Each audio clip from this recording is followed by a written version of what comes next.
Aşgabat şäherinde we Lebap vilayetinde koronavirusun omikron görnüşi mewjudýar. Bu keselçilik esasan çağalaryň arasynda giňden ýaýraýar. Munuň bilen bagly Lebabyň etrap keselhanalary we Aşgabatyň çoğunludaky ýokunç keseller hastahanasy näsaglardan doldy we syrkawlary kabul etmegi besetdi. Bu aralykda Lebabyň häkimetleri saglyk işgärlerini sırlary äşgär etmezlik baradaky ýürite dilhata gol çekmäge mejbur edýär. Türkmenistanyň häkimetleri ýurtda koronavirusun hasaba alınandığını henüz de ikrar etmeýär. Bu ýagdaýlar barada Adatlyk radiosynyň habarçylary Aşgabatdan we Lebapdan maglumat berýärler. Aşgabatda habarçymyzyň maglumatlaryna görä paýtagtda virusun omikron görnüşiniň ikinji tolkuny giňden ýaýraýar. Çoğunludaky ýokunç keseller hastahanasy koronavirus ýokuşan näsaglardan doldy.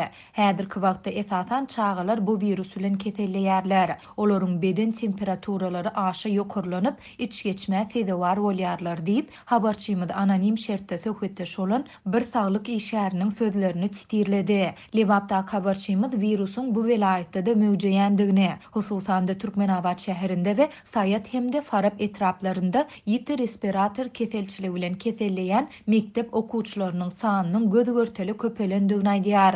Häzir Saýat we Farab etraplarynda hastahanalaryň çağalar we ýokunç keselliler bölümlerine ýeri ýok. Lukmanlar diňe viruslara garşy dermanlary ýazyp, näsal çağalary öýlerine uradýarlar.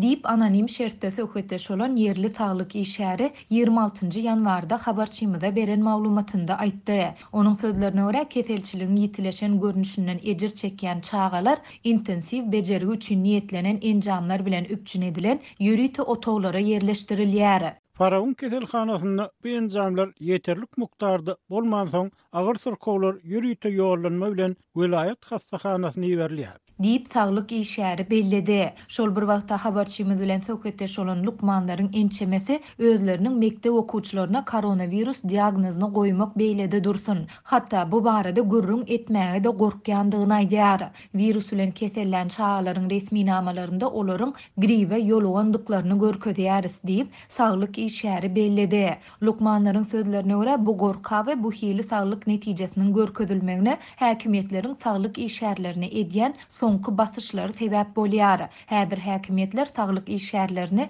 sırlary äşgär etmezlik baradaky ýürite dilhata gol çekmäge mejbur edýär. Bu çäreleri 25-nji ýanwarda girişildi. Mundan öň bu hil dilhata diňe harbalar gol çekýärdiler.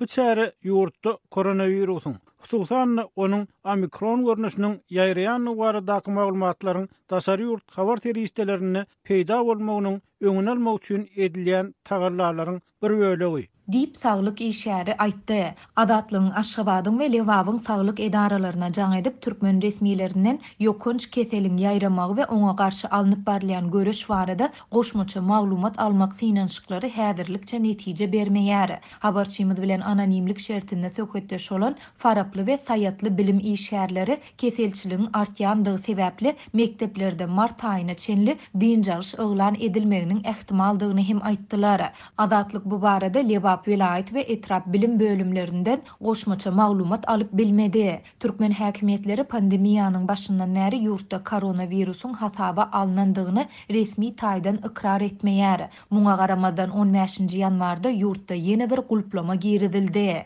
Badarlar, söwda merkezleri, hyzmat ediş kärhanalary, diňjalyş we güýmenje deshalary ýapyldy. Şeýlede ýurt içindäki uçuşlar çäklendirilip, ýollara gözegçilik güýçlendirildi. Munuň bilen bir wagtda ýurtda ilata sanjym etmek işleri güýçli depkinde dowam edýär.